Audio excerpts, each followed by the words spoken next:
Dam کے ساتھ ایک بہت بڑی جھیل میں پانی کو ذخیرہ کیا جا رہا تھا۔ اس ڈیم میں پانی کے نکاس کے لیے 10 بڑے بڑے سرنگیں تعمیر کی گئی تھیں۔ ان میں سے 8 سرنگیں مکمل ہو چکی تھیں جبکہ 2 سرنگیں زیر تعمیر تھیں۔ اور پھر پورے ڈیم کا ایک چکر لگا کر عمران نے اپنا لائحہ عمل طے کیا۔ اس نے فیصلہ کیا تھا کہ ان میں سے اگر سب سے بڑی سرنگ کو تباہ کر دے تو اس میں سے نکلنے والا پانی باقی سرنگوں کو بھی لے ڈوبے گا اور پھر اس سے پھیلنے والے پانی قصبہ گمراک کو بھی اپنی لپیٹ میں لے لے گا۔ عمران نے یہ بھی سوچا تھا کہ کہیں ایسا نہ ہو کہ جھیل کا پانی پورے قصبے کو تباہ کر دے اور اس طرح ہزاروں بے گناہ لوگ مارے جائیں۔ اسی لیے اس نے بڑی سرنگ کو تباہ کرنے کا فیصلہ کیا تھا۔ عمران کے اندازے کے مطابق اس سرنگ کی تباہی سے جھیل کا صرف مغربی کنارہ ہی تباہ ہوگا اور اس سے صرف اتنا پانی قصبے میں پھیلے گا کہ جس سے تباہی کی بجائے شدید قسم کی افراتفری پھیل جائے گی، اور اتنا ہی وہ چاہتا تھا۔ سرنگیں کھودنے کے لیے ڈائنامائٹ استعمال کیا جا رہا تھا اور وقفے سے دھماکے ہوتے تھے۔ عمران سیدھا اس شعبے کی طرف بڑھتا چلا گیا۔ شعبے کا انچارج ایک طرف کرسی ڈالے بیٹھا ہوا تھا۔ وہ سیدھا انچارج کے پاس پہنچا۔ مجھے کام چاہیے جناب، عمران نے اس کے قریب جا کر کہا۔ کام چاہیے؟ کیا مطلب ہے؟ کیا میں نے یہاں بے روزگاروں کا کوئی دفتر کھولا ہوا ہے؟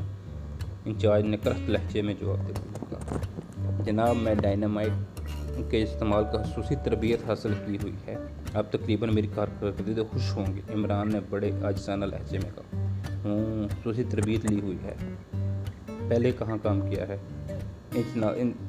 انچارج نے قدرے نرم لہجے سے پوچھا۔ جناب میں نے ہگلی ڈیم پر کام کیا ہے، عمران نے جواب دیا۔ اچھا، مجھے ضرورت تو ہے مگر میں پہلے تمہاری کارکردگی چیک کروں گا۔ وہ کچھ سوچیں گے اور پھر اس سے قریب سے گزرتے ہوئے ایک آدمی سے مخاطب ہوا۔ فورمین، اس آدمی کو لے جاؤ اور اس کا کہنا ہے کہ اس نے ڈائنامائٹ استعمال کی خصوصی تربیت حاصل لے رکھی ہے، اسے چیک کرو، مجھے رپورٹ دو۔ انچارج نے کہا، بہتر باس، میں ابھی چیک کر کے لیتا ہوں۔ فورمین نے موزبانہ لہجے میں جواب دیتی اور پھر فورمین نے مخاطب ہو کر کہا، میرے پیچھے چلے آؤ، اور وہ خود آگے بڑھ گیا۔ عمران اس کے پیچھے خاموشی سے چل دیا۔ تھوڑی دیر بعد عمران نے فورمین پر ڈائنامائٹ کے استعمال کی مہارت ثابت کر دی اور فورمین اس کی کارکردگی پر اتنا خوش ہوا کہ وہ اسے لے کر دوبارہ انچارج کے پاس پہنچا۔ مسٹر رابرٹ، یہ بہت بہترین کارکن ہے، میں اس کے لیے ڈبل معاوضے کی سفارش کرتا ہوں۔ فورمین نے انچارج سے عمران کی سفارش کرتے ہوئے کہا، اوہ ایسی بات ہے تو ٹھیک ہے، کیا نام ہے تمہارا؟ انچارج نے ایک رجسٹر پتر کھسکھساتے ہوئے پوچھا۔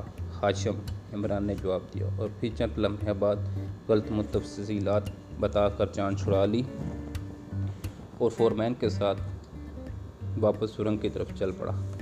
عمران کی ڈیوٹی سرنگ نمبر 9 میں لگائی گئی تھی اور پھر عمران اپنے کام میں مگن ہو گیا۔ سب سے بڑی سرنگ کا نمبر 5 تھا اور اس میں پانی فوری رفتار سے چل رہا تھا۔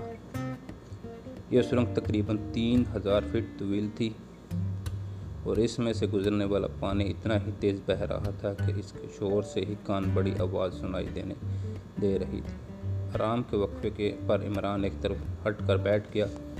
کچھ کارکن کینٹین کی طرف بڑھ گئے اور کچھ ٹولیاں بنا کر اپنے ساتھ لائے ہوئے تھرماسوں سے چائے ڈیل کر پینے لگے۔ عمران چونکہ نیا تھا اس لیے کسی نے اس کی طرف توجہ نہ دی۔ ڈائنامائٹ کا ذخیرہ عمران کے بالکل قریب ہی موجود تھا۔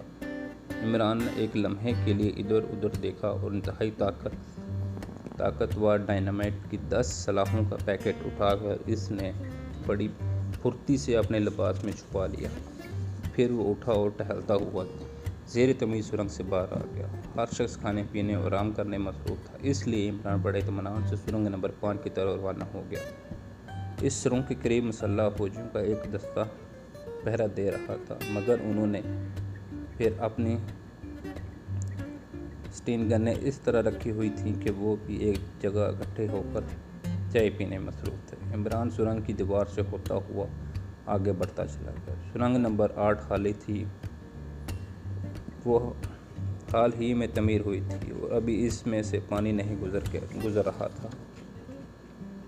عمران اس سرنگ میں داخل ہوا اور تیزی سے بھاگتا ہوا سرنگ کے آخری حصے پر پہنچ گیا۔ یہاں سے سرنگ نمبر 5 میں جانے کے لیے ایک لکڑی کا کٹرا بنا ہوا تھا جو سرنگ نمبر 5 کے بڑے گیٹ کے پاس جا کر ختم ہو جاتا تھا۔ عمران بڑی تیزی سے اس کٹرے پر چڑھا اور پھر تیزی سے سرنگ نمبر 5 کی طرف بڑھنے لگا۔ چونکہ کام سرنگوں کی دوسری طرف ہو رہا تھا اس لیے ادھر کوئی آدمی موجود نہ تھا۔ سرنگ نمبر 5 کے قریب پہنچ کر عمران رک گیا۔ سرنگ نمبر 5 سے پانی ٹنوں کے حساب سے انتہائی تیز رفتاری سے گزر رہا تھا اور عمران کا منصوبہ یہ تھا کہ وہ اس طرح سے سرنگ میں داخل ہو کر پانی میں بہتا ہوا دوسری طرف نکل جائے گا اور اس دوران سرنگ کے کسی خانے میں ڈائنامائٹ فٹ کر دے گا، مگر نزدیک سے دیکھنے پر اسے اپنا منصوبہ انتہائی بچگانہ محسوس ہوا۔ سرنگ میں پانی جس تیز رفتار سے گزر رہا تھا اس سے صاف ظاہر ہو رہا تھا کہ اگر وہ پانی میں اترا تو سرنگ کے دوسری طرف صلاح سلامت نہیں پہنچ سکے گا۔ پانی اسے عقیق کے ٹلکے کی طرح بہا کر لے جائے گا اور جس رفتار سے پانی گزر رہا تھا اس لحاظ سے تو شاید ہی سرنگ کی دوسری طرف پہنچنے سے قبل ہی اس کا جسم ہزاروں ٹکڑوں میں تبدیل ہو چکا ہو، اور پھر اتنی تیز بہاؤ میں بہتے ہوئے ڈائنامائٹ فٹ کرنا اور اسے لگانا تقریباً ناممکن ہی تھا۔ مگر عمران کی شروع سے یہی عادت تھی کہ وہ اپنے منصوبے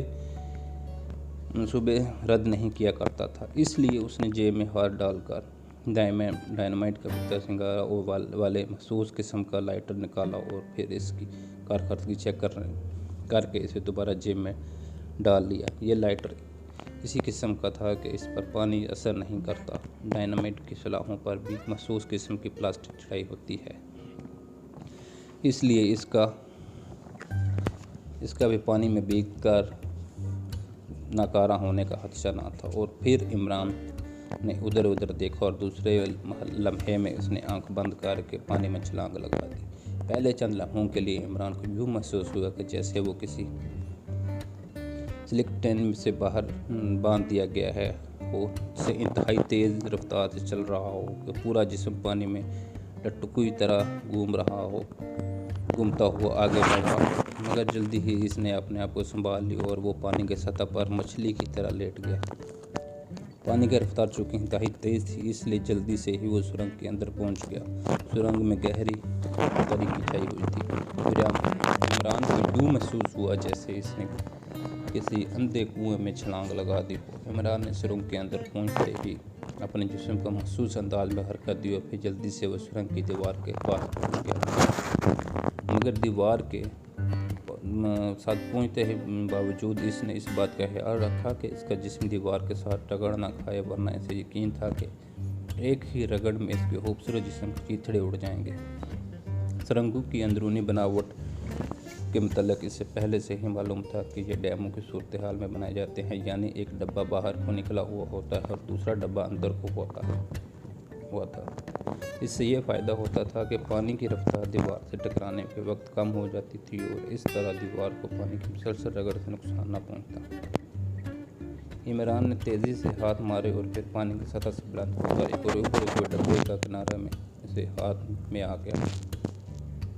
اس نے دونوں ہاتھوں سے کنارے کو مضبوطی سے تھام لیا اور پانی کی تیز رفتاری سے اس کا پورا جسم ایک جھٹکے سے آ گیا، مگر عمران نے ہاتھوں پر چونکہ پوری قوت مظاہرہ مرکوز کر دی تھی اس لیے جلدی ہی وہ سنبھل گیا اور پھر اس نے دونوں پیر پانی کے اندر ایک ڈبے میں اٹکا دیے۔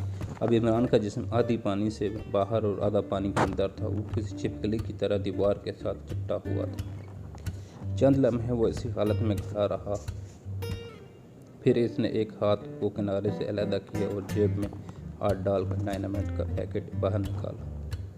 ہاتھ اونچا کر کے اوپر والے باہر کو نکلے ہوئے ڈبے میں اس نے پھرتی سے پیکٹ رکھ دیا اور اس دوران اس کے جسم سے ایسا تیز ہجوم نکلا، مگر اس نے جیسے تیسے کر کے اپنے آپ کو سنبھال لیا۔ پیچھے چند لمحے بے حسی و حرکت رہ کر اس نے ایک بار پھر جیب میں ہاتھ ڈالا اور اس بار جیب میں اس کا ہاتھ باہر آیا تو اس میں ہاتھ میں ایک لائٹر موجود۔ اس نے پانی سے ہاتھ باہر نکالا اور پھر لائٹر روشن کیا۔ خوب اندھیرے میں لائٹر کی ٹمٹاتی ہوئی روشنی پھیل گئی۔ یہ دیکھ کر عمران کی آنکھیں چمک اٹھی کہ اتفاق سے ڈائنامائٹ کا پیکٹ اسی میں سے انداز میں رکھا گیا تھا کہ اس کا پتیلا باہر لٹکا ہوا تھا۔ لتیا کا آخری سر پانی کی سطح سے صرف 1 انچ اوپر تھا اور پھر عمران نے لائٹر سے نکلنے والے شعلے کو دیے کے سرے سے لگا دیا۔ چند ہی لمحوں بعد لتیا سگنے لگا۔ جب عمران کو یقین ہو گیا کہ اب لتیا بجھنے کا نہیں تو اس نے ایک طویل سانس لیتے ہوئے لائٹر بجھایا اور اسے جیب میں ڈال لیا۔ اور پھر عمران نے ہاتھ چھوڑتے ہوئے اس کا جسم ایک بار پھر پانی میں دکھانے لگا اور چند ہی لمحوں میں عمران نے اپنے جسم کو سکڑا اور پھر تیزی سے پانی میں کے بہاؤ کے مخالف سمت میں تیرتے ہوئے دیوار کے ساتھ تیرتا ہوا، جہاں پانی کی رفتار درمیان کی نسبت کم تھی، مگر پانی کا بہاؤ اس قدر تیز تھا کہ عمران نے بے پناہ محنت کے باوجود گزر آگے بڑھ سکا۔ اس کی کوشش میں ہی اس کا جسم تھک چور ہو گیا تھا۔ یوں محسوس ہو رہا تھا جیسے وہ کسی لمحے وہ بے دم ہو کر پانی میں جا گرے اور پھر پانی خوفناک ریلے اسے بہا کر لے جائے۔